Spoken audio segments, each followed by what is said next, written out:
That's right, folks. It's another late night and time for another reach into the Just Giggle It grab bag. And tonight we're pulling out Healthy Halloween, number 12, from the Just Giggle It archives, directed by Mal Smith, written by Nicole Stone. Edited, of course, by Joshua Thomas. Tiki, how we feeling about Healthy Halloween? Well, first of all, folks, happy Halloween. This is the one we've been building to. It's the one that's the actual Halloween element of Just Giggle It, and so it's the one that we decided to save for Halloween night. And gotta say, Dragon, this one is it's a very early entry into the Just Giggle It canon, but it's short, it's sweet, it's to the point. It's got some great Poncio action. It's got a wonderful, memorable Poncio monologue. I like it a lot, and I think it's very appropriate for all the thematic stuff we've been doing this month. Yeah, actually, Joshua Thomas, he shed some light on the making of this. He mentioned that when they shot this, they shot at the same time they did another Poncio-related sketch, Broseph. It was shot on the same day as Broseph. And there's a lot of there's a little bit of improv here and there, and Sipka, of course, Sipka had a lot of fun with this one. So also, real quick, because we've covered this one already, Mal Smith directed this, as I mentioned, and Mal Smith, of course, did One Night Stand, which also featured Nicole Stone, who wrote this one, and that's pretty big. I think it's the first time we've covered something that she's written, I think. Right, but yeah, I'm very simpatico. This is a good one. It's I don't know if if it performance wise if it matches like the heights of Poncio from another video we talked about this month, but it's a good one.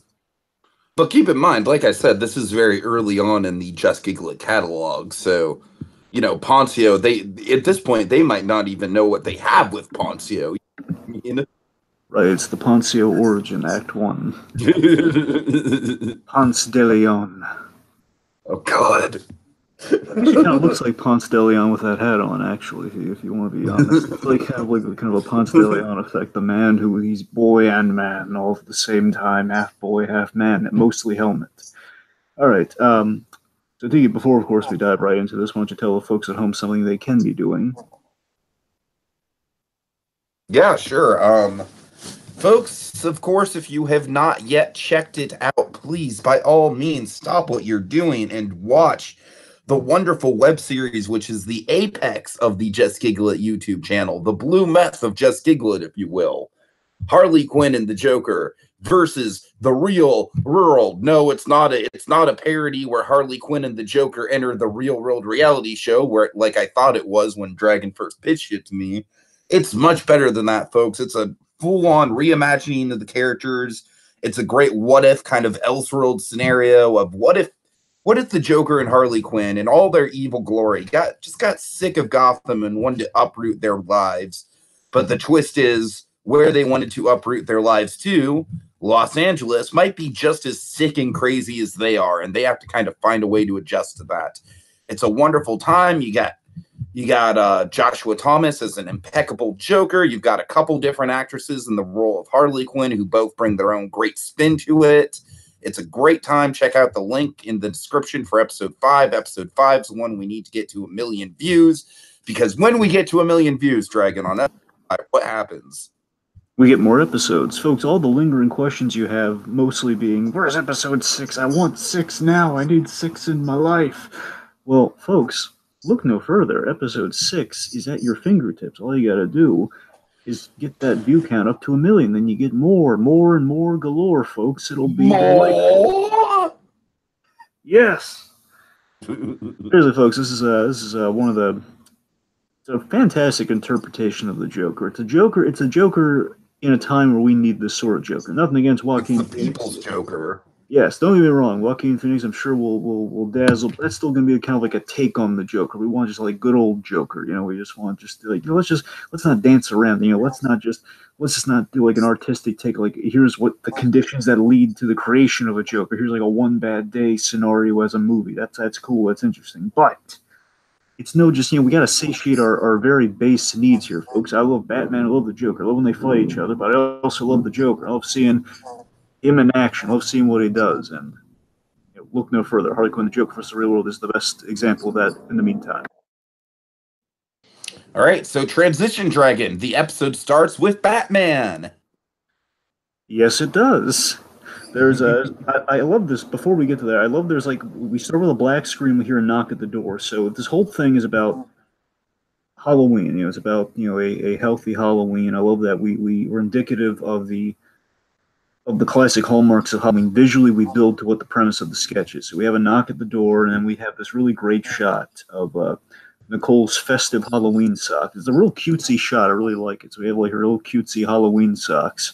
And then, of course, we reveal Batman at the door. The Dark Knight interpretation of Batman, to be exact. To be specific, it is not kind of Batman because Joshua Thomas has stated many a time that you won't see Batman, Dark Knight or otherwise until the very last episode of Harley Quinn and the Joker versus the real world. But we do have a trick or treater version of Batman here, a young child dressed as the Dark Knight himself. Here, of course, her response is, "Oh, so cute! Here's some carrots for you." And then the Batman just has the most adorable, like, pouty lips, like, why you give me carrots? So it's like, why didn't you give me any candy? Oh, God, so yeah, this kid's great. It's a one and done, but this kid's he's so adorably heartbroken. Man. He's so crestfallen with that pouty lip. He's like doing the pouty impossible. It's hilarious. So what is I don't want to give you candy. You could get diabetes and die. And you wouldn't want that, would you? We just have the kid giving this like sad walk away, gives like a sad Hulk music walk. Like, and I'm actually just noticing this, Dragon. The kid has a Spider-Man hoodie underneath the cape. Did you notice? I did not notice. I noticed like the cape was kind of coming down around him. I didn't know. Yeah. He's got like I don't think it's a hoodie. I think it's like the back of a Spider-Man T-shirt. Sure. I don't know if that's like kind of like mixing like you're like, hey, Spider-Man shouldn't be in Batman and Carrot shouldn't be in Halloween. Darn it. Maybe it's intentional. Also, hi to Louise Brooks, 1920 in the comments. Ah, Louise Brooks, nice. All right, let me circle back here. Oh yes, just on the whole again, I tell you, Nicole Stone's wonderful in this, man. Again, it's been a while since we've seen her, and it's always kind of fun when she pops up again. She's kind of brilliant. Like the last time we really got a kick out of her was, to my recollection, it was the two brothers. It was the two protective brothers. Remember? Oh, of course. What kind of name is Henry Prinkle? Henry Pringle. Sounds like I want to punch him in the face. Another Sipka gold mine, but we won't go down that route. The point is, Nicole Stone, she's delightful, and again, she's paired regularly with Mal Smith. I wonder if that's just like they work really well together. Maybe that's why they're kind of a director-writer pair on this. Anyway, yeah. So again, the sad trick-or-treater walks away. So again, Nicole Stone, the way she's playing this whole thing, she's oblivious yet adorably happy. Again, like this is not filled with malice. It's just kind of like she's a health nut around around Halloween. And I've never run into that, Tiki. Have you ever run into like one of those health nuts around Halloween? Actually, Dragon, I ran into people like certain booths at the Mickey's Halloween party at Disneyland were giving out carrots, believe it or not. Weird. Yeah. It's the worst, and I say worse in an ironic sense here. Like the worst thing as a kid I came up against was someone giving out toys for Halloween. I was like, yeah, that rocks. I'm down for that. Sure. Right. Like little gift, like little kind of like almost like gift bag sort of things. Like But anyway, okay. So the next group of it's a group of trick-or-treaters, a dazzling trio, if you will, and this trio is what you see on screen, folks. Our trio is Jamie Cox as what seems to be a cowgirl, Ponce de Leon, I'll call him lovingly, but no, in all seriousness, it's the Ponce Knight. It's Ponce with a knight helmet, which makes me think he's either again Ponce de Leon or more accurately, kind of the Poncio Knight, the Ponce Knight, the Knight of Poncio. Knight de la Poncio. Oh God. Knight de la Poncio. Tiki, it's Knight de la Poncio. Anyway, so aside from Knight de la Poncio, we have Sipka as. I had to ask Joshua Thomas. What exactly Sipka was here, at least what he was doing, and I should have asked specifically what he's dressed as here, but he's kind of my nickname for it is kind of like a Lord Fauntleroy. It's kind of like the Lord Fauntleroy look, like the Eddie Munster look, but it has like this blousy kind of the voice that Sipka's doing is very Oliver Twist meets kind of a lady's voice. That's what I got from Joshua Thomas. It's kind of a lady's voice mixed with like an Oliver Twist sort of thing. So I guess he's going as like kind of a Dickensian waif of some variety, I guess. Maybe. So tell us about these. So what are these three how's the interaction with these three trick-or-treaters? Well, first of all, I love how just like Alex Poncio delivers the most dry, apathetic, like teenager trick-or-treat. He's just like, you know, like almost shrugs it, just like trick-or-treat. Yeah. So her response is like, you know, oh, you're a little old, but I have enough carrots for all of you. Now, Tika, this is great. A little thing I noticed rewatching this, because I've seen this one before, but I haven't really had to go through it with a fine-tooth comb until now. So going through this, I noticed this video has great music. It has great music choices, and we have this music that goes on until this moment here, Tika. Like the music completely stops the minute carrots are mentioned. Right. Then like it's like okay, stop. Let's get off the trolley here. Hold it. Carrots. You're not giving out candy? Then we have I think Jamie Cox here. She kind of steals it here. She has this great. It sounds almost like Vanellope from Wreck-It Ralph. I love this voice that she does here, where she says it sounds so much like her if you really go back and listen to it. It's like, what about candy? Yeah, we want sugar, lady. What's wrong with you? Oh, you're really skinny. This is the hilarious like high kid voice. Just it's hilarious. So what is Nicole Stone's very offended response to this? This is like the first time her character kind of starts to go off the rails a little bit. You know, it's the first time she kind of loses the friendly demeanor. Yeah. I would never poison our youth like that with childhood obesity. It's a serious issue in this country. I want to be a part of the solution, not the problem. Yeah.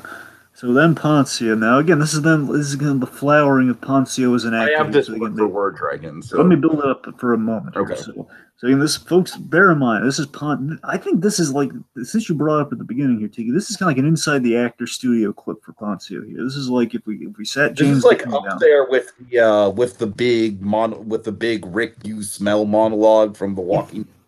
Yeah, it's like this is what gives us the Rick You Smell monologue, and my personal, I think the most recent one of the Xerxes thing from the best acting class. Like that to me that's Poncio as D'Onofrio right there. That's what that one is. That's Poncio giving a D'Onofrio-esque speech, and this is like a little seedling of this is like Poncio in an acting class. Real and not literally an acting class. It's like the beginnings of Poncio. This is like his Downey Jr. in that Dog Pound movie as a kid. That's kind of what this is.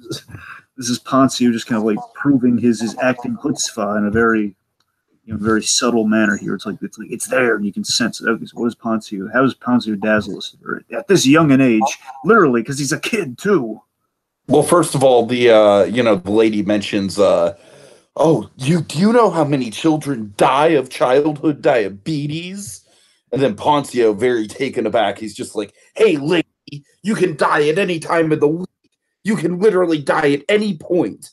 We could leave here, walk down the street, and get hit by the car. The one salvation I have this whole freaking night is that I get to eat one Reese's peanut butter cup. That's all I want is candy. That's all I want is tonight is to eat candy.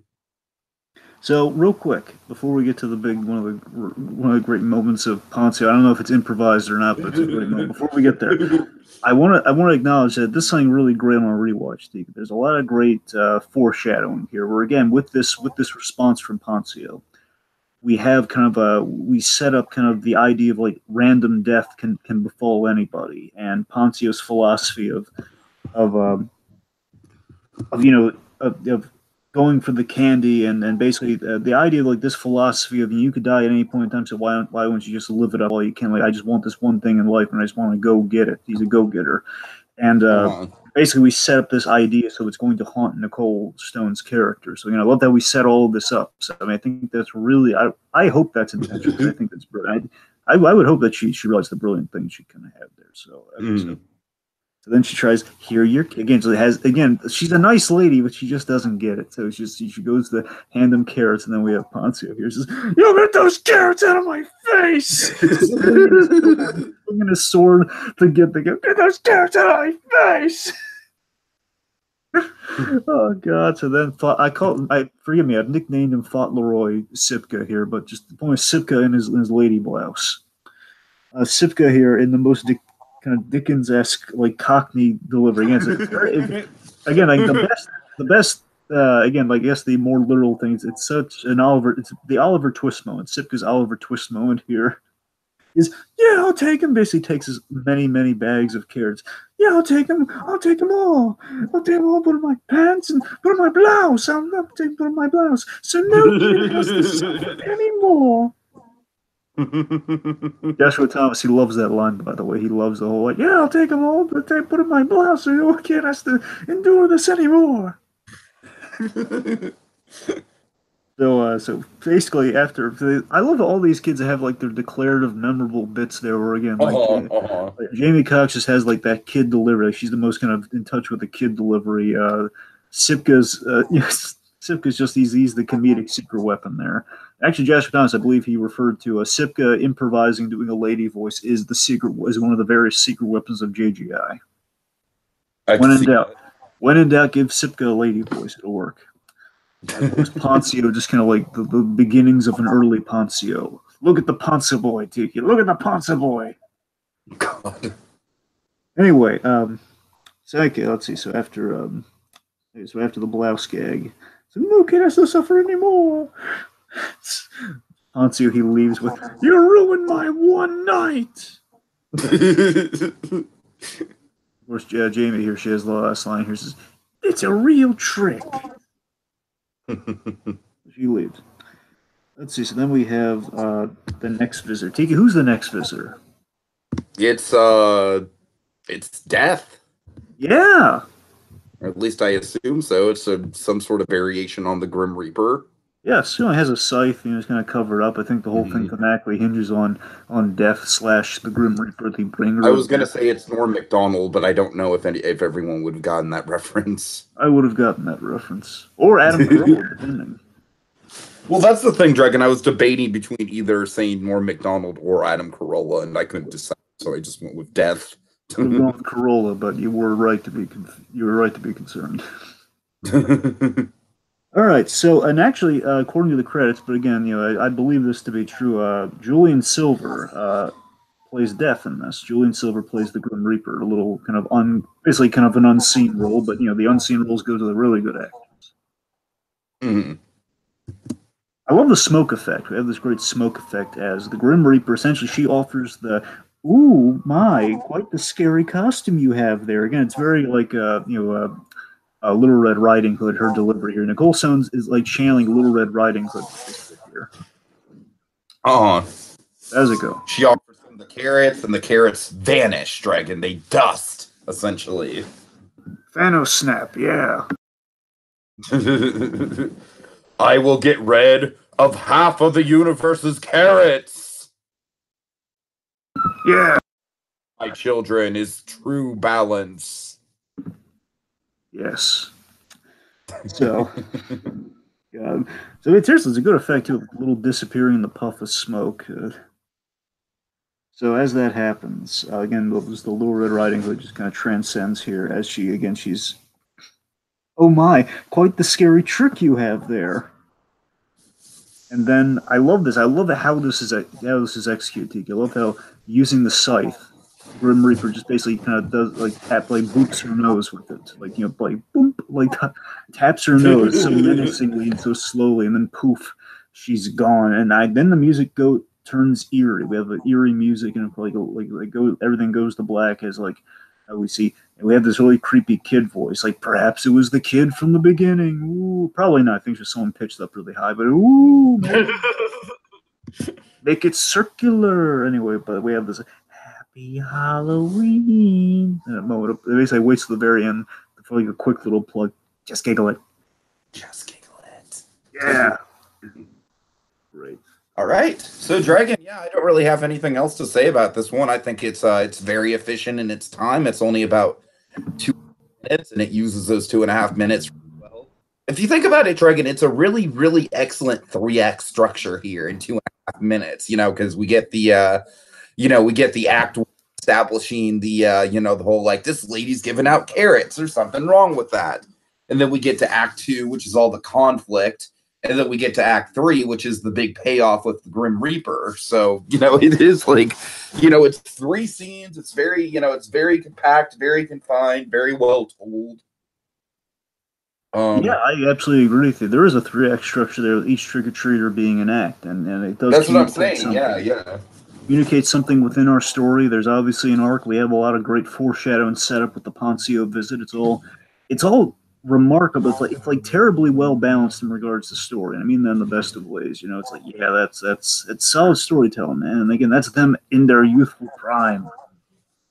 Uh-huh. I mean, their prime. It's like them in their youthful beginnings, and they're already doing this, and that's impressive. So again, it's full of great performances. It's a fun commentary on the health nuts around Halloween, because again, we see that she had no malice, and she was just a nice, well-intentioned lady, but just like you want candy around Halloween. Every kid wants candy around Halloween. It's defeating the purpose if you give something else like that out there. It's a simple truth of life. Little PSA there. Yeah. All right, Dragon. Well, that concludes our spooky offerings for the Just Giggle It grab bag, but we've got something really special, kind of a limited season, kind of a short limited run season before we get to our brief Christmas offerings from the grab bag. Would you like to tease that out a little bit? Yes, but first, a little plug for Just Giggle It. I want to plug Discord. This is something that Just Giggle has recently instituted. I think everybody should check out. Go to the Just Giggle It YouTube channel. You'll find a link directly to it. You're invited to talk with the community of Just Giggle It. Basically it works kind of like kind of a cross between a YouTube community page and kind of a version of Skype. That's kind of what it works as. Like you can talk directly to Joshua Thomas, the Joker, Harley Quinn. You can talk to people in character. You can talk to some of our fine commenters here. It's a really inventive little thing. It's a cute little thing. They're kind of trying to update the community page, make it bigger and better. You can post stuff, they can post stuff, you can directly ask them stuff. It's a really neat little thing. I have become quite enamored with it lately, and I highly recommend it. I mean, that's Discord. So look into it, folks. It's really neat, free of charge. Like it's it's pretty much just like ask for create give them an email and create a password, and you're there. It's a lot of fun. Check it out. So yes, Tiki. Let's tease the folks of what the next month's going to withhold. Yeah, go for it.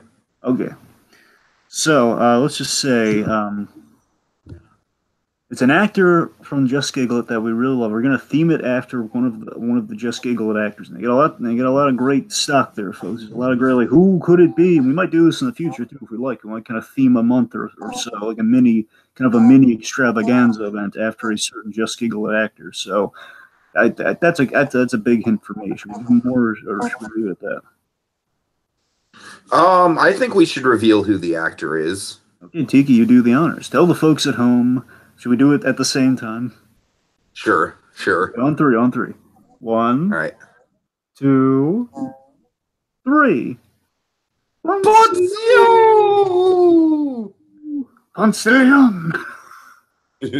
All right, folks. So as if we haven't praised Alex Poncio enough on this podcast, we're gonna do it more. Darn it! Yeah. So leading up to basically the last 2 weeks before Christmas. So basically about a month and a half, we'll be doing all Poncio all the time. All the sketches we'll be covering are Alex Poncio leading roles. Yes. So that should be a fun time. And like I said, Dragon, as if, between I don't watch porn, we've had a wealth of Poncio. So let's just keep the Poncio hype train going, man. No need to stop. Woot woot. Yeah, yes, Poncio! Poncio! Or again for the Halloween theme, Poncio! He's a Ponce ghost, ooh! Oh, God. He's an upside down ghost. Oh my god, I still love that upside down guy. Just Ponzi going. That's the short. That's the next sketch they should make. I want to just Ponzi was waking up and just going through his day. That's the next heightened. Ponzi upside down for the day. I'm gonna work upside down. Ponzio, Ponzio, something like that. All right. So I guess that does it. That does it for now, right? Yeah. All right. Well, that does it for now, folks. Until the next phenomenal Ponzio-filled reach into the Just Giggle It grab bag. Get those carrots out of my face!